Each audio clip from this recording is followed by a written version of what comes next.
Viagem ao Centro da Terra, Júlio Verne, capítulo 14.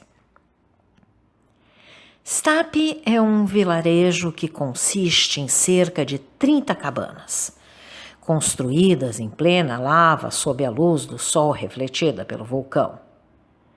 Ele estende-se ao fundo de um pequeno fiord, encerrado por uma muralha basáltica de aparência muito estranha. Sabe-se que o basalto é uma rocha castanhada de origem ígnea. Ele assume formas regulares, cuja disposição é muitas vezes bastante surpreendente. Aqui, a natureza atua geometricamente, com esquadros, compassos e prumos. Em todos os lugares, sua arte consiste em enormes massas unidas, sem ordem definida, seus cones mal esboçados, suas pirâmides imperfeitas e um arranjo bizarro de linhas. Mas aqui, como se exibisse um exemplo de uniformidade e precedendo os primeiros arquitetos, ela criou uma ordem estrita, jamais superada pelos esplendores da Babilônia ou pelas maravilhas da Grécia. Eu já tinha ouvido falar da calçada dos gigantes na Irlanda e da gruta de Fingal, em uma das Hébridas, mas a visão de uma formação basáltica ainda não havia sido apresentada a mim. Em Stapi, esse fenômeno revelou-se em toda a sua beleza. A muralha do fiord, assim como toda a costa da península, consistia em uma série de colunas verticais com 30 pés de altura. Esses eixos retos, de proporções puras, sustentavam uma arquivolta de lajes horizontais, cuja parte saliente formava uma abóboda parcial sobre o mar. De tempos em tempos, sob esse abrigo natural, os olhos pousavam em aberturas abobadadas de um design admirável, através das quais as ondas batiam e espumavam. Alguns trechos de basalto, arrancados pela fúria do oceano, dispersavam-se no solo como ruínas de um templo antigo, ruínas eternamente jovens que o passar dos séculos não desgastava. Esta foi a última etapa de nossa jornada acima do solo.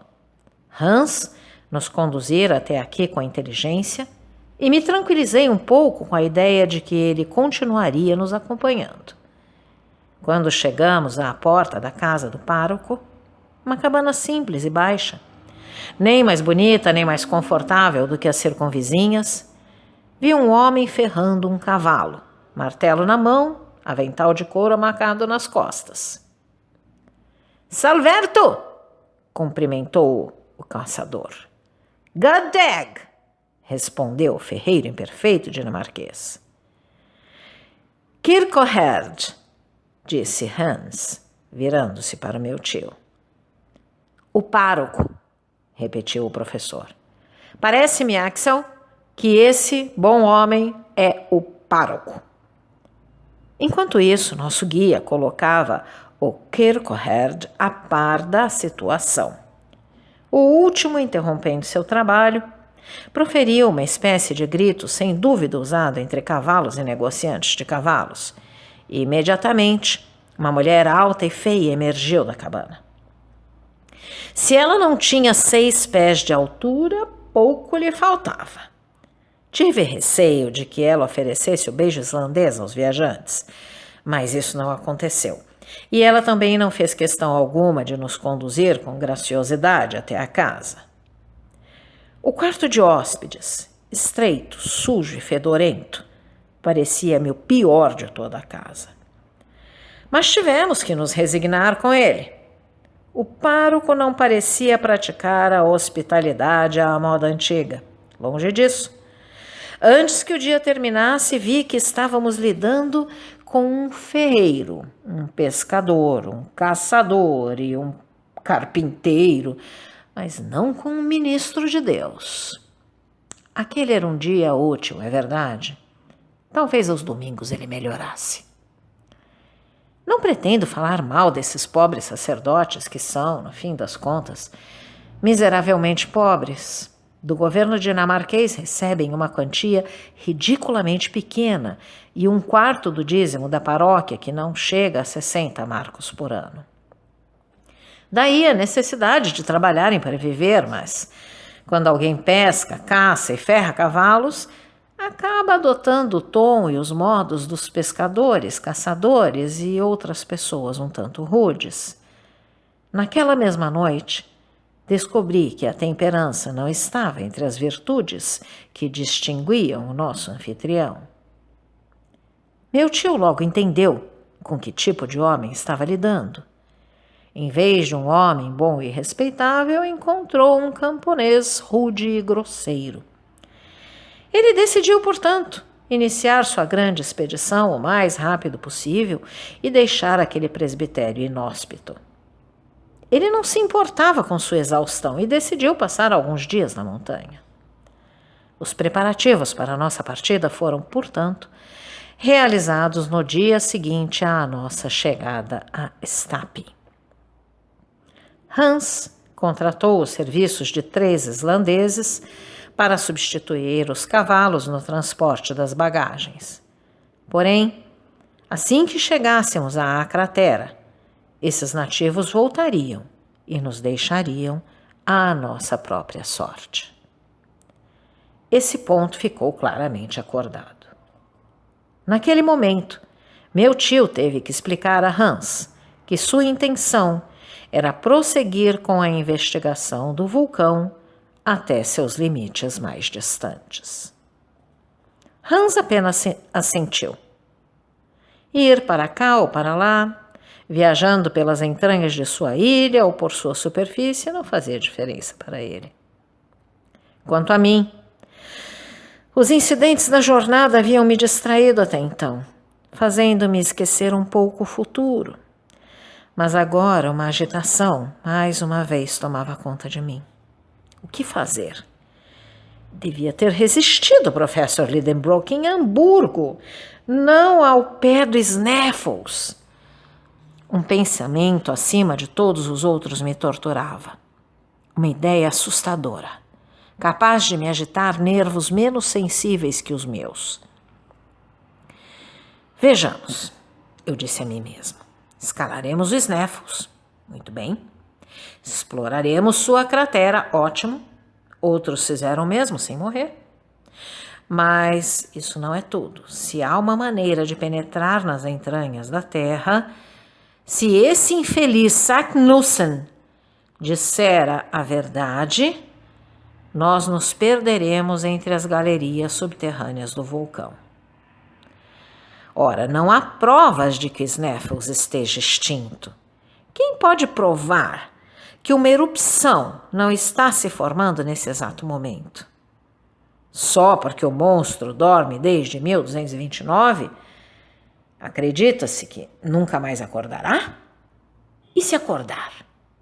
O que acontecerá conosco? Valia a pena refletir a respeito e eu o fiz. Eu não conseguia dormir sem sonhar com erupções. Agora, exercer o papel de escória vulcânica me parecia brutal demais. Por fim, não pude mais aguentar. Decidi apresentar o caso ao meu tio da maneira mais habilidosa possível, na forma de uma hipótese quase impraticável. Fui procurá-lo. Transmiti-lhe meus medos e dei um passo para trás a fim de lhe dar espaço para explodir à vontade. Eu pensei nisso, ele respondeu com simplicidade. O que essas palavras significavam? Ele realmente ouviria a razão? Estaria pensando em suspender seus planos? Isso era bom demais para ser verdade. Após alguns momentos de silêncio, durante os quais não ousei questioná-lo, ele continuou. Eu pensei nisso. Desde que chegamos a Stapi, tenho me preocupado com o sério questionamento que você acabou de levantar, pois não devemos ser imprudentes. Não, respondi eu com veemência. O Snaffles não se manifesta há 600 anos, mas ele pode acordar novamente. Mas veja, as erupções são sempre precedidas por certos fenômenos conhecidos. Sendo assim, questionei os habitantes locais, estudei o solo e posso lhe dizer, Axel, que não haverá erupção. Fiquei surpreso diante dessa afirmação e não pude contestar. Você duvida das minhas palavras? Disse meu tio. Bem, siga-me. Obedeci mecanicamente. Saindo do presbitério, o professor tomou um caminho reto que se afastava do mar por uma abertura na parede basáltica. Logo estávamos em campo aberto, se é que alguém pode dar esse nome, a um vasto acúmulo de detritos vulcânicos. Esta terra parecia esmagadora, sob uma chuva de enormes pedras, traps, basalto, granito e todas as rochas piroxênicas. Aqui e ali eu podia ver fumarolas ondulando no ar. Esses vapores brancos, chamados reikir em islandês, provinham de fontes termais e indicavam por sua violência a atividade vulcânica sob o solo. Isso pareceu justificar meus medos. Então fiquei muito desanimado quando meu tio me disse: Está vendo essa fumaça, Axel? Ela prova que não temos de temer a fúria do vulcão. Como assim? Exclamei. Lembre-se disso, prosseguiu o professor. Na aproximação de uma erupção, esses jatos aumentam sua atividade, mas desaparecem completamente durante o intervalo da erupção. Pois os gases, não tendo mais a pressão necessária, são liberados por meio da cratera em vez de escapar pelas fissuras do solo. Portanto, se esses vapores permanecerem em sua condição atual, se a energia deles não aumentar, e se você considerar a observação de que o vento e a chuva não estão sendo substituídos por uma atmosfera parada e pesada, é possível afirmar com certeza que não haverá uma erupção no futuro próximo. Mas já chega. Quando a ciência fala, só nos resta ficar em silêncio. Voltei cabisbaixo ao presbitério. Meu tio havia me derrotado com argumentos científicos. Porém, ainda me restava uma esperança. Ainda que chegássemos ao fundo da cratera, seria impossível descer mais profundamente por falta de passagem, a despeito de todos os Saknussens do mundo.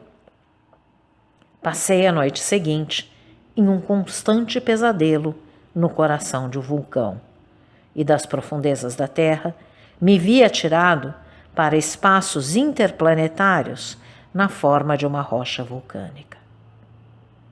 No dia seguinte, 23 de junho, Hans esperava por nós com seus companheiros, carregando comida, ferramentas e instrumentos.